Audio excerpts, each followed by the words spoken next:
How do you confirm someone's Indigenous identity? I grew up in a community where we would just ask. It's not an overt, are you Indigenous or are you not? Within our culture, it's about relationality. It's about placing people in their community and in their family. So there's often subtle language around it. So questions that are indirect. I would ask someone, if I don't know them, where are you from? And they would tell me. Like they can place themselves in community, not just about location, but who they're related to, or who I might know, and we might be related somehow, and we can chart that out orally.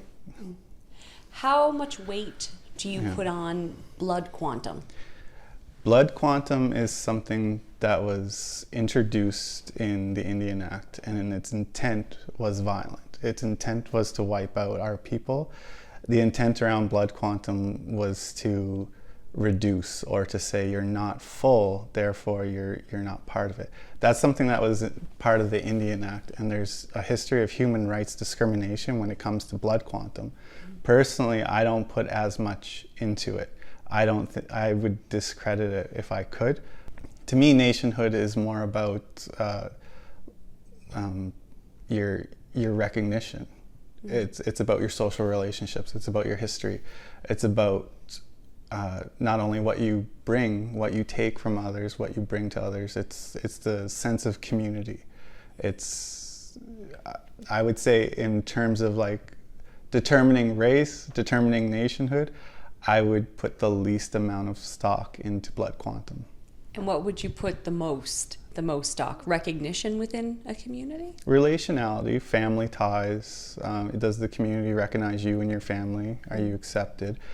Your knowledge of culture, your knowledge of the living situation, the socioeconomic struggles. Like, even if you personally don't have experience, if you personally haven't experienced the socioeconomic struggles, you would know your family, someone in your family, one of your friends does, and knowing what that life is like, knowing what the impacts of colonialism, what the impacts of attempted deliberate assimilation is.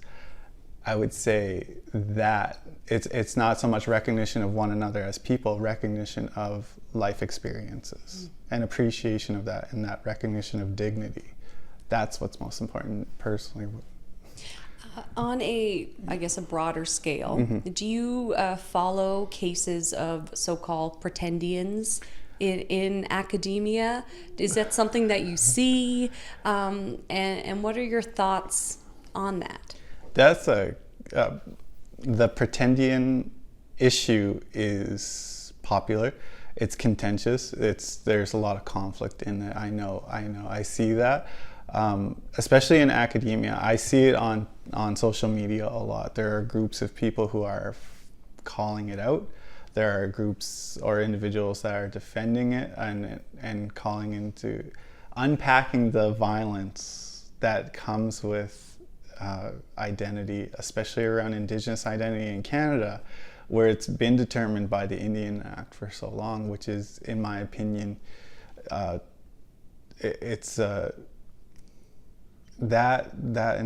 the laws around Indian status have been about removal, not about contributing at all. So when I look at the debates on social media today, a lot of it are the most prominent arguments are legacy of the Indian Act. So I'm not going to say which is right or wrong. I see it, and personally, like, I am affected by it. My family is affected by it. I wouldn't say my family directly. We have community members that are reconnecting, and like when they see it, I do feel bad for them, because they see a side of the argument that says you don't belong based on blood quantum, and that's not fair. Like, that's not what we're about. Our nation was about taking care of each other. It was about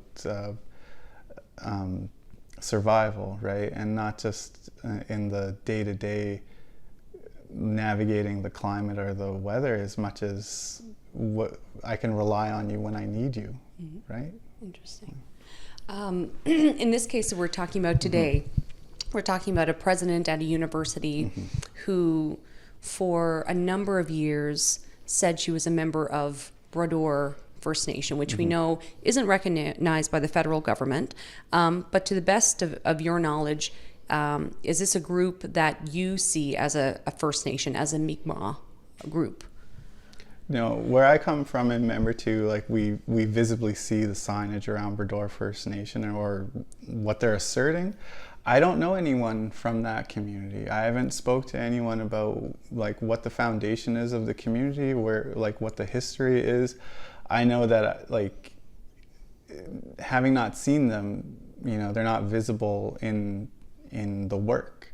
They're not visible in the day-to-day lives, and we're not interacting. Whereas I do see people regularly from Budladek, Eskasoni, Wagmakuk, Wegoma, or any of the other 13 recognized communities in Nova Scotia. And going beyond that to New Brunswick and Prince Edward Island, like those provincial borders, like were imposed, right? Like the nation goes beyond provincial borders. I haven't seen anyone, I don't know anyone from Labrador First Nation or what they're asserting as Labrador First Nation.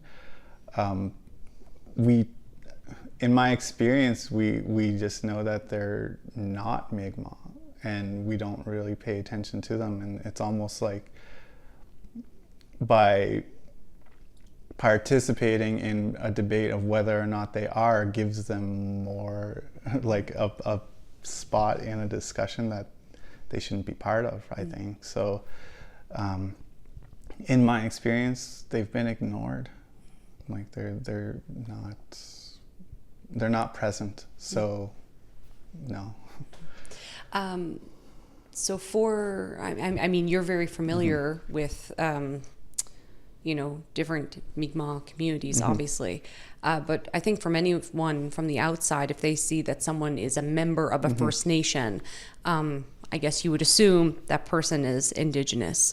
And in this case, for many years, this university president said she was part of this First Nation. And it was on professional CVs and bios. And there's no real way to quantify what that meant for her career. As someone who is Mi'kmaq, how does that make you feel? It's frustrating. It's frustrating to see someone make claims to a community that is A, not recognized, and then B, can't contextualize the connection to that community or the greater nation as a whole. It's disheartening. It's frustrating to me to see someone misrepresenting indigeneity by claiming to be part of a First Nation that's A, unrecognized, and then B, not being able to contextualize the relations that they have within that community or to the greater nation as a whole. Even if there is no overt claim that's discrete in saying a connection to ancestor A or ancestor B, it's misleading. I think there's a lot of misinformation around what constitutes as being Indigenous. I think there is a lot of cases of family lore because we've been in contact with Euro-Canadians for centuries. We're talking over 400 years.